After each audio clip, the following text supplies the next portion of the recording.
I think what I was asking you, Tara, when you froze was, what you thought of this book. I was telling everyone that they should get a copy. It's an incredible way to honor Yeah. uh, Virginia's memory. But tell me about your impressions of reading it. I thought it was amazing. I feel like it was a stream of consciousness having spoken to her and known her. I'm happy that she was able to really paint a portrait of a woman who went through many cycles of abuse, which I think will help a lot of survivors, not just survivors of Jeffrey Epstein, but survivors of all types of crimes.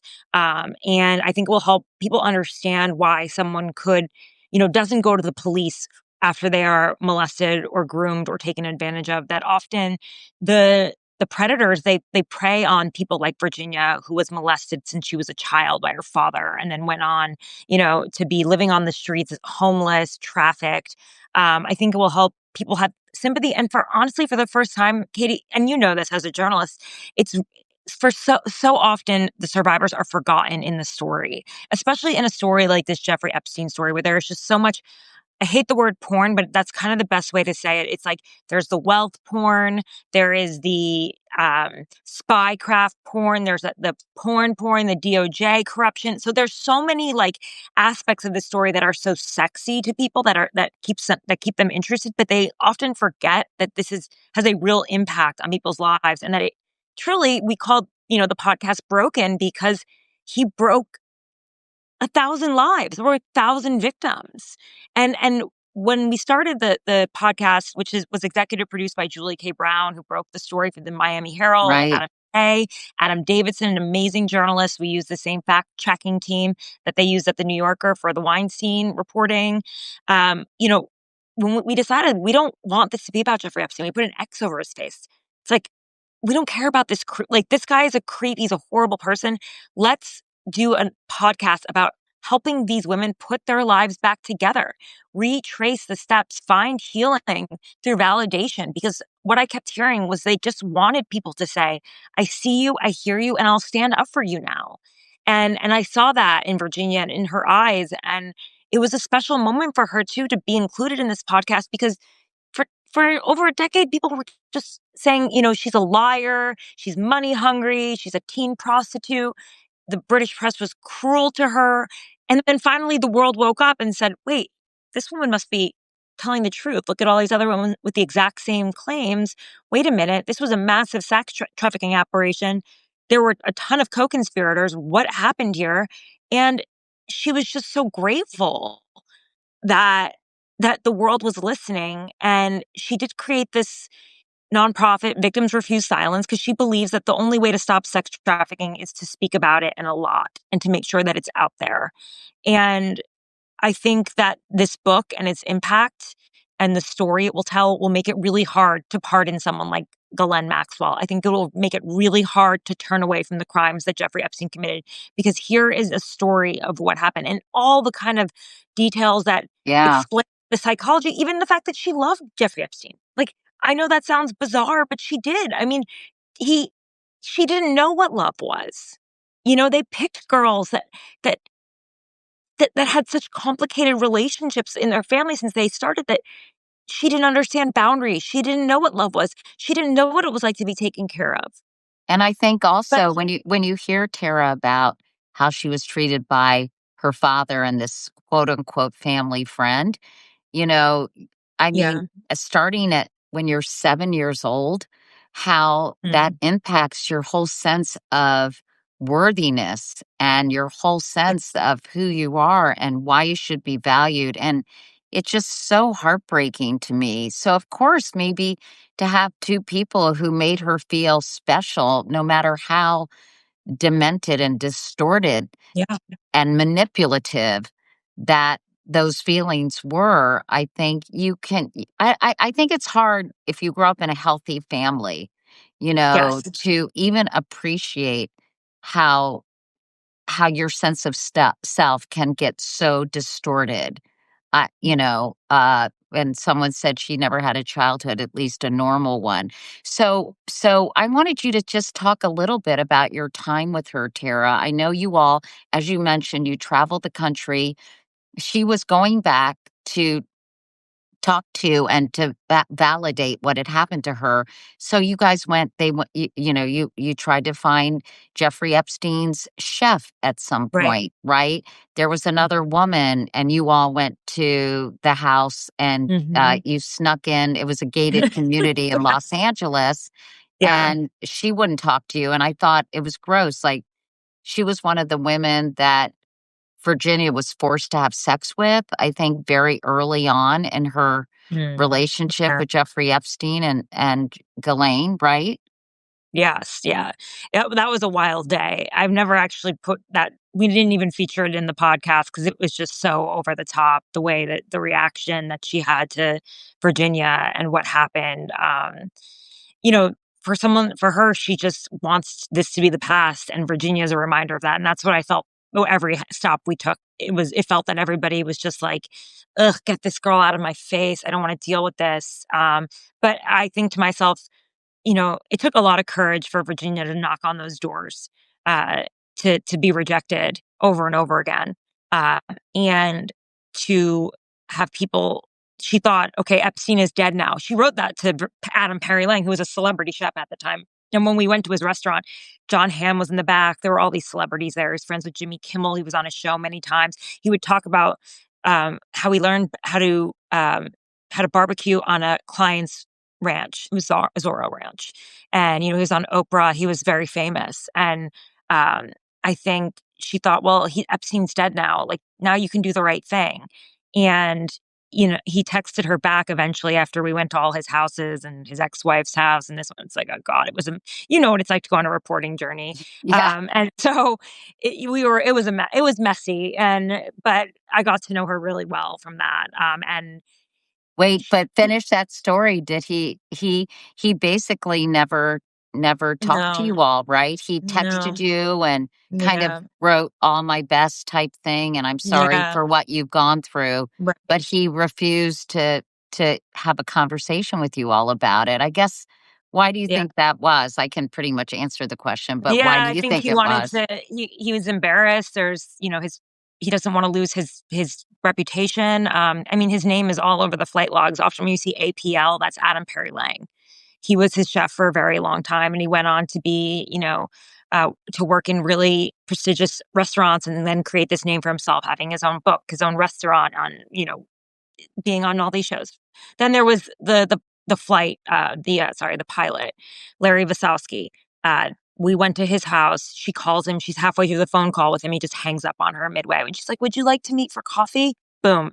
Y- you know, then we go to the house manager of 2 decades, Juan Alessi, who was often paying the girls and cleaning up the vibrators as he testified and making the bed of the massage table and literally picking girls up from and chauffeuring them back and forth to Jeffrey Epstein's house. And, we sat down with him at his house and we went through the horrors that she went to, but he was like, "I never saw you naked." He would only give her breadcrumbs. He would acknowledge that she was a teenager in this house. He's like, "I'm so sorry, but I didn't know. I didn't know. I thought you would hate me because I didn't do anything." And I said to him, "Well, why would she hate you?" And he was like, "Because I thought the girls would think Juan knew and didn't do anything. I didn't know." And it's like, I was furious. And then we get in the car and she's just like, "That was really special." And I'm thinking to myself, how is that special? This is horrible. And this man is like, this is horrible. And she's like, people are never going to tell you everything they saw. If you only get 10%, that's helpful. And I was just thinking to myself how all of these survivors have just settled for breadcrumbs this whole time. I mean, as we know, the Congress won't even subpoena them. Cash Patel didn't read the victim statements. Alex Acosta, when he crafted that sweetheart deal, didn't read the victim statements. They've never been a factor in this story at all. People have completely overlooked them and they just have settled for any sort of acknowledgement, any validation. She wrote in her book that the reason that she did it was for validation more than anything else. She's like, I would have loved incontrovertible evidence, but I didn't expect that. I didn't expect that from these people. And, you know, for me, it was really hard to see her suffering. And I saw her body recoil at the sight of the Lolita Express that was parked at the Palm Beach airport. And she told me about the brutal abuse she suffered from that prime minister that she writes about and how it happened in the air. And, I really felt that she was credible. We never used her as a single source in the podcast because, people have constantly tried to attack her credibility. But, so we used multiple sources, and there's so much more than we could report. But she has lived through more horrors than are even in her book. And I think what is so important about the book too is that it shows the brutality of sex trafficking and what she went through. And, I was on Piers Morgan yesterday with a apologist for the Maxwell family, a friend of the family, and someone who actually paid for an investigation to prove that Prince Andrew is not a is innocent. And I just made the point to him, like, well, what is a 17-year-old doing traveling around the world with these adults? They're not her parents. Like, what are they doing? What is she doing with what are they doing with somebody else's kid? I mean, I was like, in America, she couldn't even get into the nightclub that they brought her to in Saint Tropez, or in the UK, the Tramp nightclub. She couldn't drink. She wasn't legally able to drink, and yet she can make the decision to be, as he called her, a teen prostitute that could be sex trafficked. She can't even make the decision to have a glass of alcohol. And it was just like, it's so basic to me. And What did that, he that say? What did this person say? he was saying that she was a manipulative, venal blackmailer, and that she was enjoying it. He said she enjoyed the sex. And I was like, wow, wow. And I was like, do you have children? Do you know what it's like to be around a teenage girl? Because teenage girls are complicated, and they're children, and they are working out their lives. And yes, especially if they come from broken homes, they're extremely easy to manipulate. And that's what Epstein did. In fact, a lot of the girls loved him because he manipulated them. He created a pyramid scheme in a high school by getting the girls to bring their friends for an extra $300. That $300 to some of those girls who had, shoes that were too tight, who that $300 was more than their fathers made in a week. He manipulated their needs and their desires, and he would play them off each other. And when the police started coming around, or the FBI agents, he told them that they're looking for you. You're the teen prostitute. What you're doing is illegal, not me. And I will give you a lawyer because I'm such a gracious guy. And they took his lawyers. They believed him. And that's like, when I hear people attack her, I'm like, have you lost the plot? Like, do you not see how disgusting this is? Yeah, the level of the depravity, not only with him, but Ghislaine Maxwell. I know she calls her the apex predator. Yes. And I know there was a documentary that I started to watch about Ghislaine. And I mean, how do you think she got so twisted and so horrible? Remember when Prince Andrew apparently met Virginia, she was 17, and Ghislaine Maxwell said something like, yeah, we'll have to turn her in soon. In other words, she was getting too old. Yeah. Um, but you obviously know a lot about Ghislaine Maxwell. Yeah. That's a dark story too. I I wonder mean, too if she was abused by her father. I do. really, And Virginia said that she thinks that Epstein was abused when he was a kid. She had a sense that he was molested as a child. And so why? Why did she think that? I don't know, she had such empathy for him, like, everything that came up, like, it was so twisted. I mean, this is like, it was so twisted in so many ways. I mean, her father dropped her off at Epstein's house. What did she know? You know what I'm saying? But her father, Robert Maxwell, was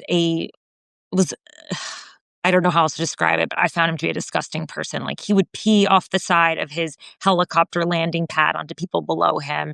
He would wipe his bum with the common towel in the bathroom. He would throw food at people. He would degrade them. He had very little respect. But there were a few people that he loved, and it was Ghislaine Maxwell. It was in a weird way, kind of like how Trump feels about Ivanka, where it's his most beautiful child. So he would bring her to events and have her on his arm, much like where the person your wife, you know what I mean? She would substitute for his wife, Betty. And so he was proud of her beauty and her Rolodex and all of her friends. And so there was a part of him, but they would meow at each other. It was very bizarre. Like, they would get Mm. on the phone and meow, but there was also a part of him that was quite cruel to her. And actually, Jeffrey was very cruel to her too. And he would he would degrade her. I learned this from her friends. A part of the power of the Maxwell series is I kind of got into the psychology of Ghislaine too through her friends. And they said that, Jeffrey would yell at her and she would cry. And actually the houseman said the same thing too. And she didn't like going out and looking for girls. She loved him and she wanted him to love her. But I think she had that similar relationship with her father where she desired the love of her father and never really got it from him, even though he named his yacht the Lady Ghislaine. And Jeffrey was a manipulative person. He would give people a little bit of what they wanted and then take it away. And, she was lost after her father died, and we know that he had a connection with Jeffrey Epstein. So there are a lot of questions about whether he stole all this money from the pensioners of the Mirror, the newspaper that he owned, and it's unclear if he actually sent that offshore to Jeffrey Epstein to manage for him, and that's why he. Ghislaine Maxwell said in legal papers that he promised to provide for her for the rest of his life. Was it just to run this massive sex trafficking operation? Or was it because there was an agreement before, that he could manage the father's money? So there are a lot of questions there. He is a man of mystery. He's believed to have been involved in not just Israeli intelligence, but also KGB. He came from Czech Republic, changed his name. He was also involved in MI6. He was a member of parliament. I mean, this is a fascinating man. It actually is very similar to Succession. His story, and some people believe that it's actually the Succession series was based on him and not Rupert Murdoch, who was his rival. That it's sort of a blend of the two, but actually, the more you know about Robert Maxwell, the more you think it was actually based on Maxwell than you do think it was based on Rupert Murdoch. But the family is very strange.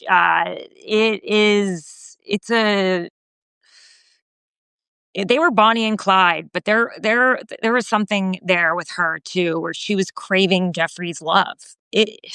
But she also was having sex with these underage girls, Tara. Yeah, no, she took the panties off of Virginia. She touched Annie Farmer's breasts. She was the one who was engaged in all of this as well, and so you know, this was a woman who was a pedophile too, which is so Right. rare. I think You don't people see that sort of often. I feel like people kind of forget that and just portray her as someone who was recruiting these young girls, but she Mhm. was actually participating in the abuse. And, I'm curious, do you think that Donald Trump will pardon her? I hope not. I mean, I hope that this book, if anything, would cause more outrage and make people understand. I was going to say the other thing about her is that her presence brought down the guards of these girls because they saw this posh, beautiful woman with, a dog and a car, and she was very charming. And Virginia called her Mary Poppins like. And Right. uh, they felt that it was safe to go to a man's house because his partner, wife, whatever they were calling each other, to whoever they were talking to, would be there. But little did they know that they were actually being lured into a trap where she would be the one to actually be disrobing them. So, Well, she she did was that. such an important part of the whole Yeah. grooming scheme, right? I mean, to make Yep. people feel to trust her and make these girls feel comfortable. And it's Right. just honestly, it's all so disgusting. But so do you think that this will have an impact, this new book by Virginia, and I that hope so. that it that will impact either the release of the files, which seems highly unlikely.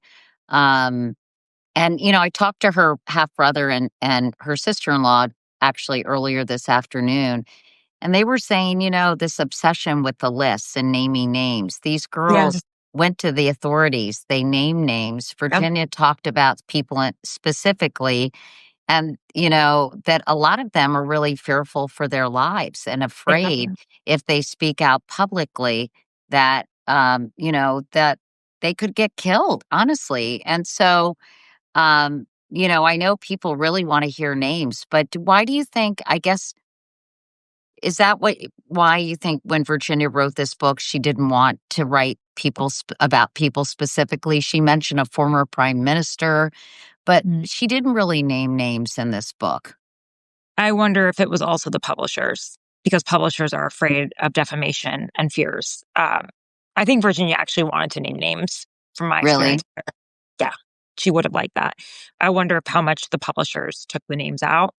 In her own depositions, which Pam Bondi released as classified, there are a lot of redactions, and those redactions are names of men. And those men fought really hard to have their names redacted. from those files. And so there is currently there's some sort of filing they're working out with Judge Preska, who oversaw this, to see if she would remove the redactions. I assume that if the Epstein files are released, it's going to be a mostly redacted batch of bullshit. There's not going to be much in there. What they're putting out right now is just pages of black lines. You're not seeing much. If you go on the FBI vault right now, it's all redactions. These files are useless without their redactions. And yes, they've told their stories. They told the FBI. The FBI brought Virginia in there and asked her to try to identify her body in pictures of naked girls that they found. And she couldn't identify her body. She was like, "No, those aren't my breasts." And that was her recollection to me of what happened. And she was incredibly consistent. That's the other thing. Like when I hear Amy Wallace talk about the book and working with her, she said to Amy, I thought that Trump would help, and I believed Elon Musk would release the files. And she told me that too in February, and I reported it after. And then when I heard Amy saying it, I was like, she's been incredibly consistent. Like I found her as a source, at the very least, as a journalist and a source, I found her to be incredibly consistent. And even just in passing stories that she would tell me that, as a journalist, you always have a sense if someone's bullshitting you, they can't keep their story straight, because we just are always thinking like that. And I didn't have that feeling with her. But yeah, there are a lot of people that if the redactions are removed and the files are released, it would shake things up. It would really shake things up. There are names people have never heard before. She had at least 36 men she was trafficked to. They are not featured in the book, not even described about in the book. I do wonder how much of it was removed from publishers. I know that the women are afraid of defamation cases. I mean, look at the one she had to deal with Alan Dershowitz. That nearly broke her. I was working with her at the time around that, and that really broke her down. I mean, she settled. That was exhausting for her. And they don't want to deal with that. They want to live their lives. They don't. There are 1,000 victims according to the FBI. We only know of a few dozen that have come out publicly. These people, they want to live their lives. They don't want to be targets. They don't want to have targets on their back.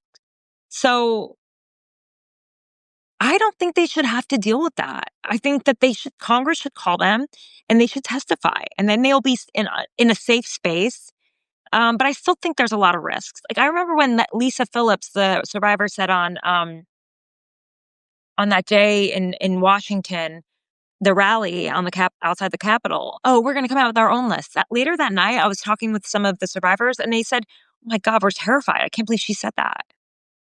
They Yeah. don't. They're not. They You don't. mentioned They're you afraid of the power around Epstein. They know there's a reason why the files are still sealed. still, Yeah. you Yeah. know, you mentioned that you had talked to her in February, right? Mm, yeah. And did you have any inkling how dark her life had become? I know Yeah. there was a restraining order. She couldn't see her kids. Mm, Her brother Danny told me she had excruciating neck pain, and the doctors in Australia told her she might be wheelchair bound in a few years. This is what he said. He also said that her husband was very abusive, and they had pictures of her badly beaten, her face all distorted. yes. Um, what can you tell us about sort of what was going on in her life before she decided to take her life in April? It was hard to hear it, honestly, Katie. And there's a part of me that feels really sad that I don't know. I mean, I didn't know if she was gonna. I don't, it's hard because um she told me that Robbie was beating her up. She said that her kids weren't around. I knew that they were her light. They were her reason for life. I mean, after dealing with the trauma and that she dealt with her whole life, she dealt with a lot of demons. But it was her children that really were her reason for living. And so there was a reason she lived out in Perth, outside of Perth, in a ranch around animals. She didn't want to be around people. She just really wanted the simple life. And with all of her health issues, they say the body keeps the score. She had kidney issues. I remember when we were traveling, we had to stop at a doctor because she's some sort of kidney infection. And I have to think to myself, that's near the sex organs. She struggled she struggled a lot, and, she was upset with Pam Bondi because of the circus around her files. She hoped that Trump would have actually released them. She apparently Elon Musk DM'd her, she said, and said he was going to release the files. I think her hope was not. She lost some hope, I think, and I think her just losing her children was just so devastating for her and her health. I mean, I said to her, Virginia, you have to go to New York. Like, you have to go to Colorado. You have to spend time with your family. You can't live there. You have to go be around people. And, yeah. And then, a few months later, I saw the news and I was just like, "Oh my god, I didn't realize how bad it." I mean, I'm happy. I'm happy that her family was there because they knew how bad it was. They went to go see her, and they were with her. It was her brother who Right. found her body and tried to save her. Um, and so I guess it makes me really angry whenever I see these conspiracy theories that say, like, I "Oh, she was know. killed." I'm like, "You don't understand the pain that these survivors have felt, the trauma." It's those are demons. Like, it's almost minimizing the impact of sexual abuse and trafficking to suggest that she lived a hard life. She lived a really, really, really hard life, and I feel like, um, this was the last straw. Like, not having a family, it was too much for her. I It don't understand, Tara, how in Australia, if this husband or, I Mhm. guess estranged husband was Broke her physically abused. sternum. Broke her sternum. Physic That's a hard bone to break. he broke her sternum. Yeah, And that's exact. why was he able to get a restraining order against her? It's like, who calls first? It's kinda like that too in America, right? Whoever calls the police first usually gets the benefit of the doubt. It's just it and apparently the laws in Australia are incredibly antiquated. I don't I don't understand. There were reports of abuse in Colorado, like, there's an actual domestic violence report there from her husband. I fear that the laws there are not the same as they are in the US, and she was just telling I mean, I didn't say anything about this for a while. I wanted her to tell her own story. Like, she came out, her family put her diary out, and they said about the abuse. Like, it wasn't. As a journalist, like, I was talking to her about Pam Bondi, Trump politics, what's going on, and what she was sharing with me as someone that she was confiding in. I didn't feel like was my place to talk about even after her death. I felt like it'll come out however her family wants it to come out. It's not my place, and they did what they wanted to do. But I think her story is another story about the cycles of abuse and how people go from abuser to abuser to abuser to abuser. She met her husband within like 3 days, or immediately within going to Thailand. They got married within days. We should Um, explain how she went to Thailand because Jeffrey Epstein and Ghislaine sent her there to become a masseuse or learn masseuse or yeah, massage or whatever. to find Thai twins was what she had told me. Yeah, and so I know. It's crazy. And so Before she meets him there and decides, "I never wanna go back," and, yeah, she marries a guy that she meets in a week, and she's always, like, sort of painted him as a hero for a long time, but I kinda think that she needed to, even in her mind, tell herself that she had a hero finally. Because that's the thing about the Virginia Giuffre story, there are no, like, every story has an arc, right? Where there's the happy part. And for her, having children was the part that was really the joy in her life. But there were really those moments were so infrequent in her life, and they were fading. And that's what's so devastating about this. I actually wondered if her book could even really be written because I was like, it's so dark. And, like, memoirs are books that people are supposed to read them to find out more about themselves, to connect with the writers. And I'm like, could anyone connect with this level of abuse? Like, very few people can. So that's why I'm so proud of her to see that, like, the books are flying off the shelf and that people want to read it and that they're willing to, like, to sit down with it and absorb this. at one point she says to the reader, if this is probably really hard, I'm sure you're wondering how can you be reading Yeah, about this and listening to this and then she says something about, this is what I think about, imagine thinking about this 24/7. yeah, And I haven't finished the book. I've only, as I said, read excerpts, but I almost feel like to honor her, I am going to read the book Yeah. And I think it's really important that, even in death, we honor her and Yeah.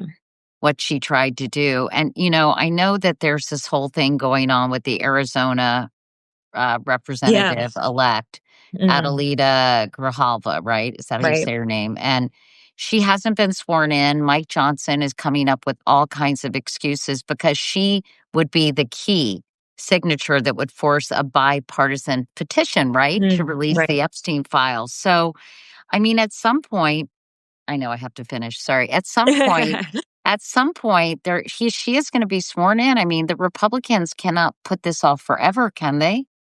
I don't know, Katie, I was thinking about that last night. I was like, do they never open the government again? Do they never, is government, are they never going to open the government? Are the Epstein files? I mean, I don't actually think the Department of Justice will, even if it's compelled, will actually release the files. It's not very good at policing itself, as you know very well. But it looks so bad. Someone Um, before we go, I wanna ask a question because I wanna be responsive to people who are yeah, watching. They ask you, do you know if all of the Epstein file information that the government has possession of has already previously been made available to legal counsel and discovery, or is there a large portion that is still completely unknown? I don't know. I mean, we don't know. I have to I don't know. I have to assume they have more because, um, I wish I had the answer to that, but I don't. That's a good Yeah. question. There Yeah. I I'm they say there surprised are that 1,000 victims. I can't imagine that there are 300 gigabytes. We've only seen what did they say? Like, some like, what 0.3% so far? yeah. Yeah, I'm just surprised, maybe people think I'm crazy that it hasn't been leaked by anyone, that I know. somebody I hope that too. I was like, whistleblowers could do it. right? Uh, is this gonna be like the Panama Papers? Yeah. Who Yeah. knows?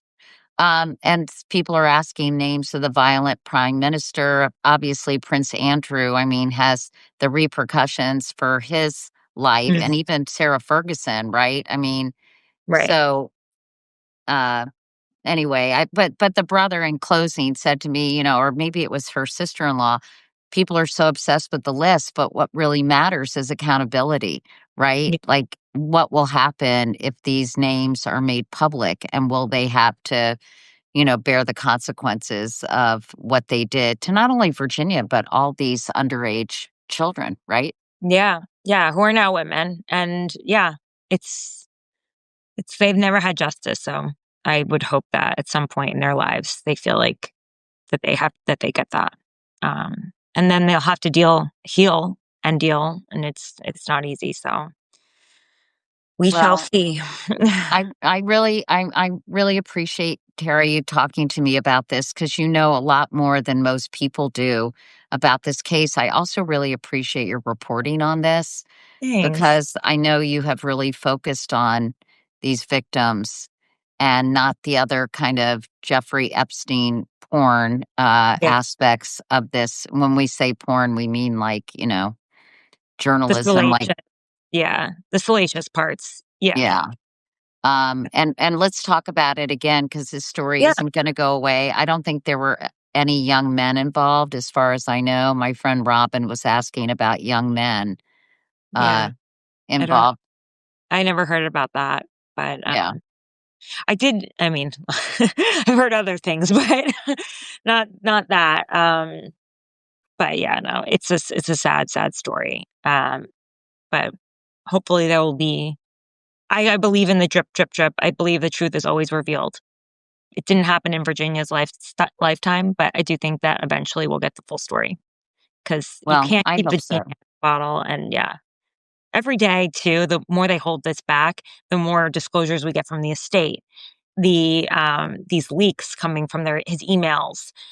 D There you can't the subpoena some of these stuff that's been subpoenaed from the estate, you can't keep a lid on this, and Yeah. every little story is going to keep it going, so, Well, let's yeah. keep talking about it. I'd Yeah, love to have yeah, we another love that. conversation. Thank you, Mhm. Thank Kara. you. Thank you, Tara. I don't know why. Thank you, Katie. Yeah. Okay, I'll talk to you soon. Thanks so Okay, much. thanks. All right, stand Cheers. by Yeah. everybody because now we're gonna can I I can do this. We're going to be talking to David Kirkpatrick from. Yeah, Did I do that but you right? added the wrong person. No, I think I did the right person. David is a reporter for The New Yorker. He's won a Pulitzer Prize, and he's really been digging deep into how much the Trump family is profiting from the presidency, which I think is a story that really deserves more attention. Hey, David, very nice to meet you. Hi, nice to talk to you. Thank you so much for joining us. You know, you I think have done probably the best reporting out there on detailing how much the Trump family, not just the president himself, has personally profited uh, from the presidency itself. I'm curious, why do you think you're the only person who's really gone through these complex details and really reported on all the ways, all the grift that is happening in this administration? Don't people care? I'm not the only one. I mean, this a lot of this stuff has been widely reported. I mean, I'm proud that I had a few new details in there, but the New York Times has done a terrific job documenting each little grift. The problem is you don't see the big picture until you try to add it all up. And in each given case, it's hard to prove. It's almost impossible to prove a quid pro quo. The Trump family makes some money. Trump does an official act that benefits somebody who paid the family. Was that an exchange? We'll never know. But when you start to see the sheer speed, the almost desperate frenzy of their money making, then it makes you think, is this a president who's likely to exchange an official favor for a payment? Yeah, maybe so. If the president and his family are that desperate to try to make money off of the presidency, it's got to make you a little bit more suspicious. Well, let me ask you a dumb question about sort of let's pretend there isn't a quid pro quo, right? Let's pretend they're just accepting a shitload of gifts from all these foreign countries and all these other places. And I mean, what you wrote is many payments now flowing to Trump, his wife, and his children and their spouses would be unimaginable without his presidencies. A $2 billion investment from a fund controlled by the Saudi crown prince, a luxury jet from the Emir of Qatar or Qatar, yeah, however you want to say it. Profits from at least 5 different ventures peddling crypto. Fees from an exclusive club stocked with cabinet officials and named executive branch. Fred Wertheimer, the dean of ethics reform advocates, told me that this is a quote from your article. When it comes to using his public office to amass personal profits, Trump is a unicorn. No one else even comes close. And then you add, yep, the public has largely shrugged. So my question is, sorry, it's a very long-winded way of asking you, aren't there laws against even accepting gifts, even if there isn't anything given in return? So first, before we get to that, I should say that the speed of the money making is so frantic, so torrid that in fact, by my calculations, they've probably pulled in 1.5 to 2 billion more dollars since I did that math. So I had something like 4.3. That's probably closer to 5 point something or 6 right now. Um, in answer to your question, right? Why don't people care? Well, first of all, we'll find out. At the midterms, we'll start to find out whether people really are noticing. Is there a law?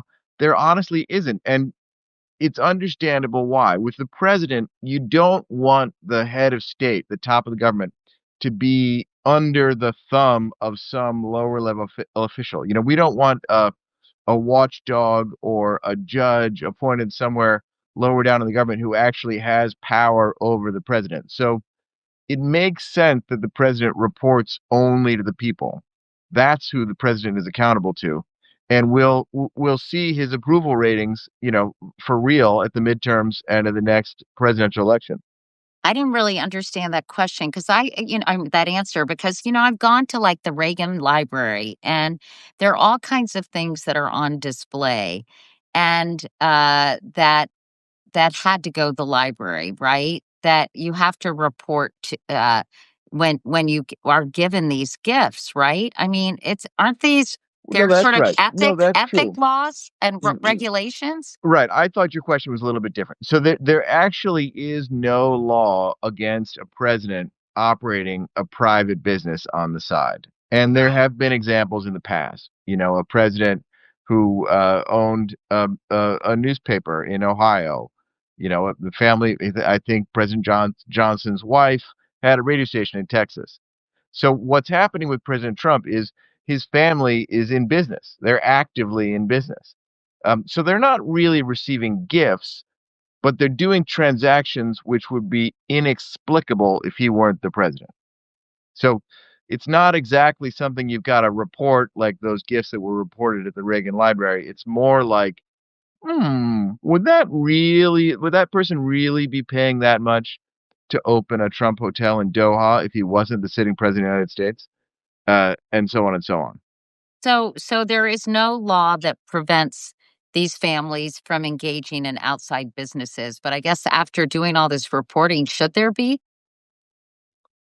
One wonders, it's worth remembering that when Trump was first elected in 2017, one of the first things he did before he was sworn in was hold a press conference to try to deal with these issues.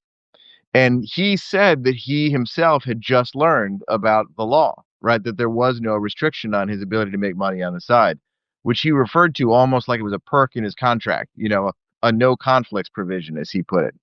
But then he went on to say that he was voluntarily going to abstain from doing any deals overseas because that would look especially bad. And he had his lawyer stand up and say the Trump family will never do anything that even appears to be profiting from the presidency. So What as happened? recently, yeah, what happened indeed? As recently as 2017, Trump was the first to say that it was unseemly or worse if the president's family appeared to be capitalizing actively on the presidency. And honestly, when we look back, they didn't do that much of that in the first term.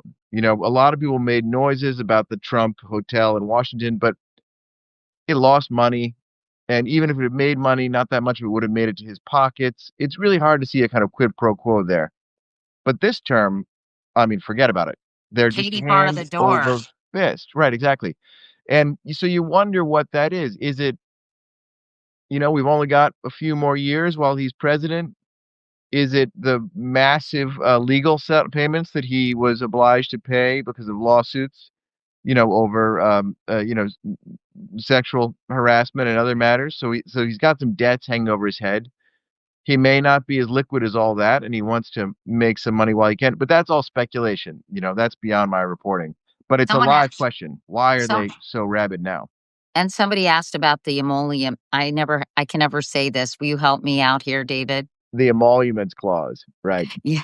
What is tell us again what that says and why it doesn't apply in this case or isn't applying. Well, it might. I mean, there's two places in the Constitution where it says that a president can't accept gifts from a foreign head of state or a foreign government, and a president can't accept payments or gifts from one of the U.S. states or the federal government, right? So the founders didn't want the president to be accepting money from some king to betray the public interest, and they didn't want the president to be siphoning taxpayer money into his own pockets by getting payments from states or the federal government.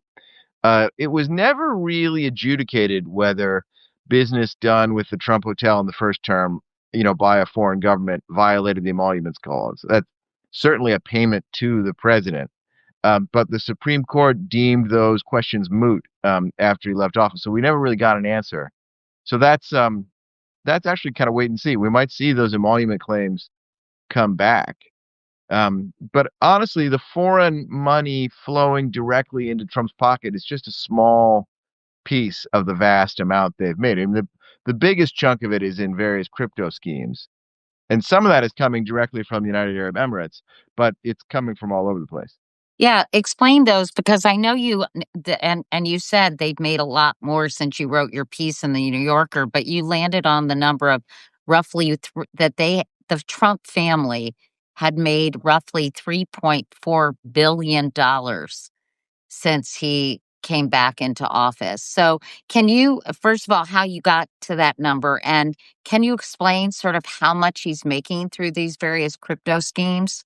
Thank you for that correction. I think I reversed it a minute ago.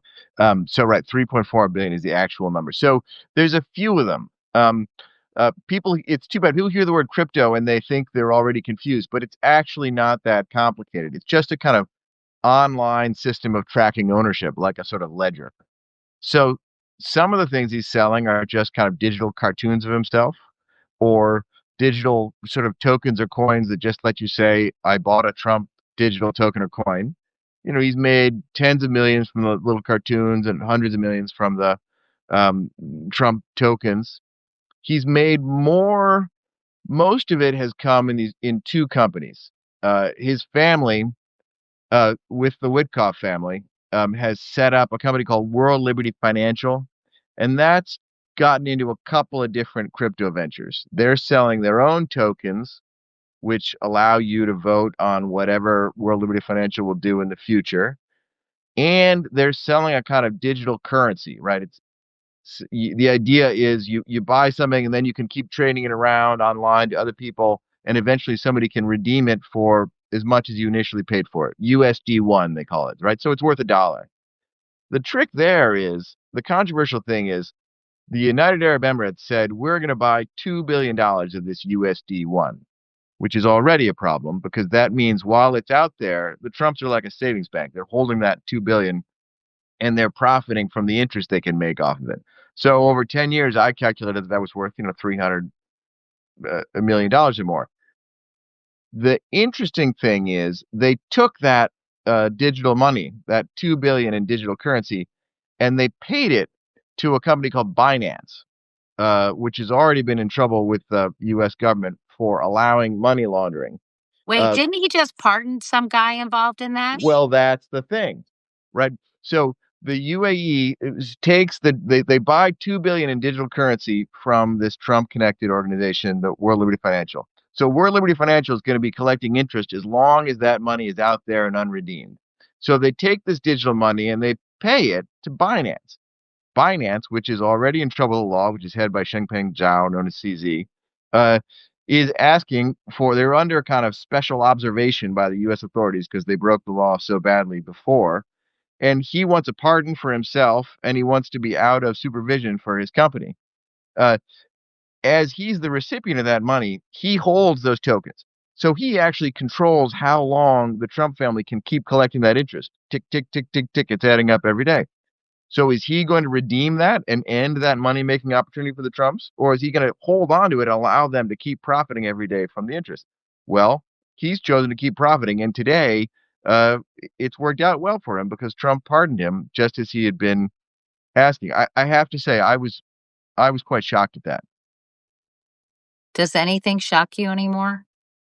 Yeah, I know. You'd think at my advanced age and having been a journalist for so many years, I wouldn't be so naive, but I was honestly surprised because it just the coincidence in time is so close that everybody's going to think this is a quid pro quo.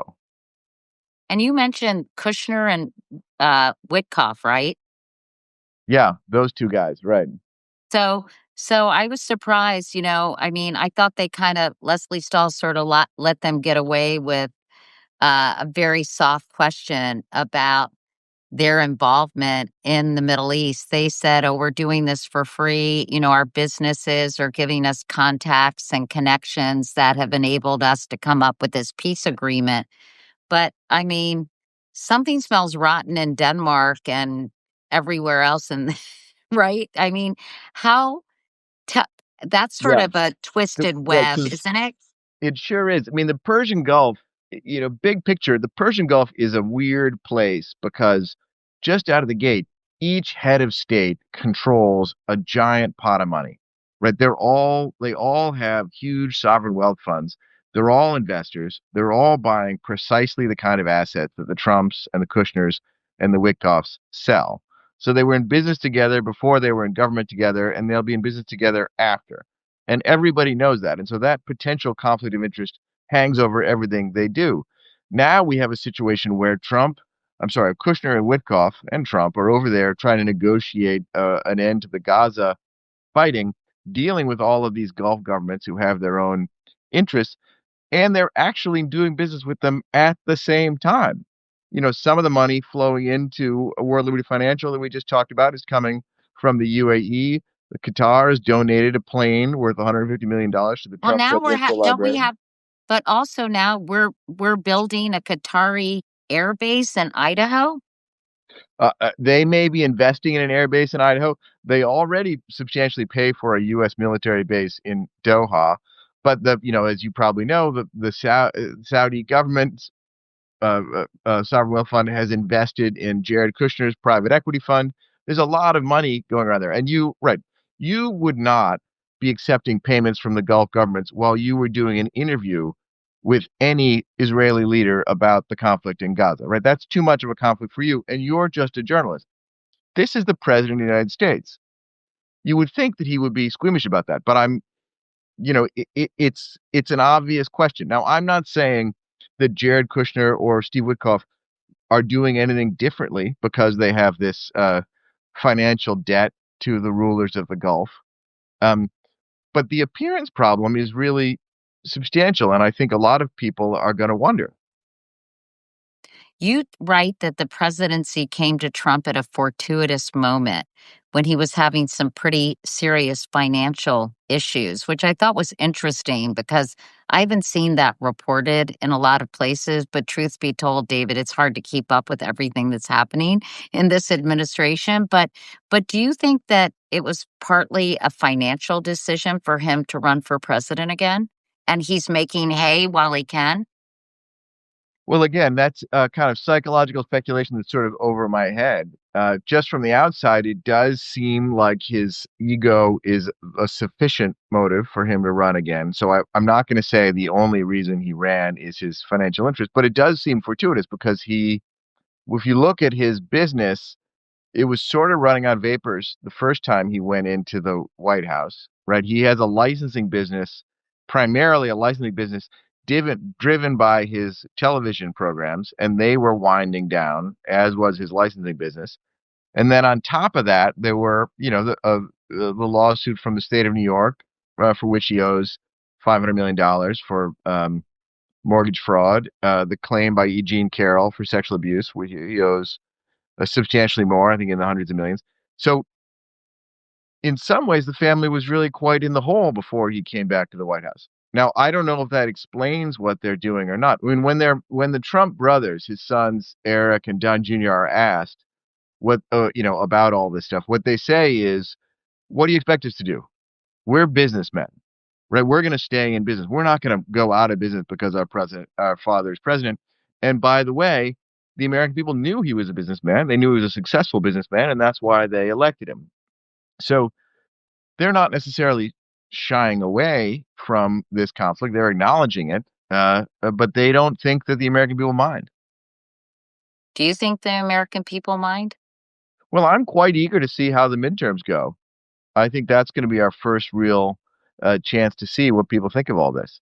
I wanted to ask you about this $300 million White House ballroom because it's now being reported that dozens of major corporations and billionaires, including Apple, Amazon, Microsoft, Palantir, Comcast, and more, helped finance that $300 million White House ballroom, for which the East Wing is currently being demolished to build. First of all, is he allowed to to demolish the East Wing, David? Um, I think there are some permitting issues, some preservation issues yet to be adjudicated about that. Those are local issues, and I haven't really researched them. I will say, when I went through and tried to add up how much money the Trump family had made off of the presidency, the value I added there is that I was very conservative, right, at every turn. So I would always try to give the family the benefit of the doubt and always try to use a low estimate, which is why I think that my number is credible. And indeed, right, it's gone up since then. In this case, if I was looking at the money for the ballroom, I wouldn't have counted that. I wouldn't have included that in the money that he's making because he may find it gratifying to reshape the White House in his own image and leave for posterity this, Mar-a-Lago-esque ballroom. He probably does, Well, but have you seen the Oval Office? he's not gonna pocket any of that. He's not, the money that goes to his own presidential library foundation he can arguably use to subsidize his post-presidential lifestyle. But when he leaves the White House, he will have to leave the ballroom behind. So that's maybe unseemly. Certainly from a historical preservation perspective, it's, a lot of questions, but I wouldn't call that personal profit. Got it. I know he's demanding $230 million from DOJ as compensation for the federal investigations into him. Meanwhile, the officials who would have to approve any payment are his former defense lawyers or allies.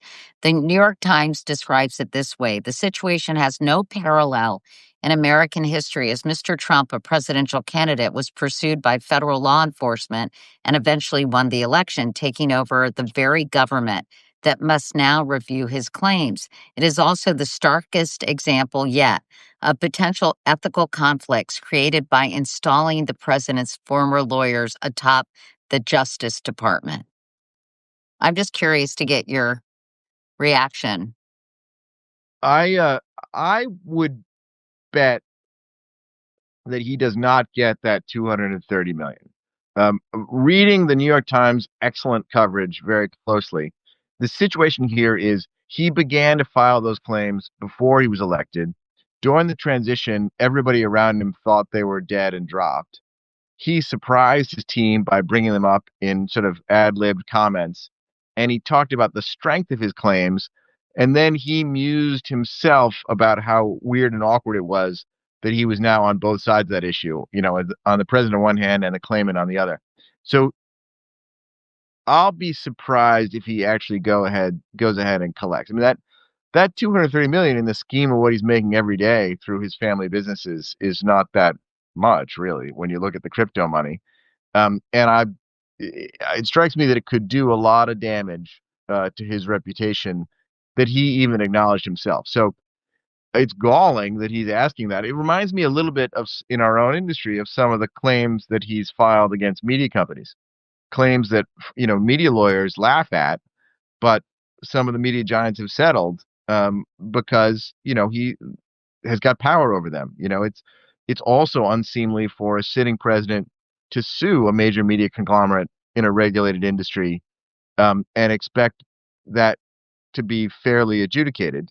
Um, uh, so maybe this is a similar thing, but yeah, that one seems pretty extreme. And also, I wanted to ask you before we go about Christy Nome. She has authorized more than $170 million for new Coast Guard jets, including one that's reportedly intended for her own travel. Um, this extends beyond Trump. People like Christy Nome are in some ways taking advantage of their positions, correct? Well, that's a different kind of a thing, right? So she's ordering new jets for the government. Her successor will continue to use those jets. So you might think that's extravagant spending or that's vanity or that's self-indulgence, but again, that's not self-enrichment. I mean, we got to just because it seems like anything's possible, we shouldn't assume that it's all happening. I mean, we've got to be I think we should be right-sized in our measurement of what's um going on here, so we remain credible and we don't sound hysterical. Lots of people in government fly around in private jets, ride around in black cars. That's not new. So you think this is much ado about nothing about Christy Nome? Yeah, I mean, I think in any government, people rightly, raise their eyebrows when the expenditures are large for things that make their lives cushy, and that's fine. That's good. But that's not new with the Trump administration. Um, I guess in closing, what is the takeaway here? And do you think that now that a precedent has been set, David, that will make it easier for future presidents and future administrations and future first families to basically exploit the office and use 4 to 8 years to get rich quick or to get richer quicker? Yeah, I do worry about that. I mean, right. So in a way, he's not a total innovator, right? I mean, the art market for Biden's son's work dried up when he left the White House, right? Trump's family are not the first to try to find a way to profit off of Trump being the president. It's the scale, right? It's the vastness of this, and the almost frenzied and hectic speed and the frequency of the apparent quid pro quos. It's going to raise a lot of questions, and I do worry: will this become the new norm? But if you look at history, it goes both ways. After Watergate, there was a sizable crackdown on all forms of executive power. There were a lot of measures taken by the Congress elected right after Watergate to rein in what presidents could get away with, including through their uses of law enforcement and espionage for political or personal purposes. So either way, it might be that this is a new era where presidents' families just make a buck as fast as they can. It might be that this is going to be the catalyst for reforms that change the way we do business. Well, that's a good way to end this conversation. David, thank you. David Kirkpatrick from the New Yorker. Thank you so much for this conversation. Thank you for your terrific reporting. Keep up the great work. And I'd love to talk to you about this again. I'm sure in 6 months, that number, the 3.4 billion number? Yeah, it's ticking up all the time. Yeah, so hope we can revisit it. Okay, great. Thanks so Thanks a lot. much. Thank you. Here, let me do this. Okay, I think that's it, right? We're going to do that quick after show for paid subscribers. Oh, I know you guys are very excited about this, my paid subscribers. First of all, thank you for subscribing to our Substack channel. Thank you for listening to these, what I think are really important conversations. For those of you who are paid subscribers, thank you. It keeps us in business, helps us support our team that is booking guests, doing research, reading everything, and spending a lot of time really thinking about what stories, what people should we be talking to every week. So thank you for that. If you find it in your heart to do that, it's $7 a month, I think. So just go to Starbucks one day less a month, right? I'm kidding.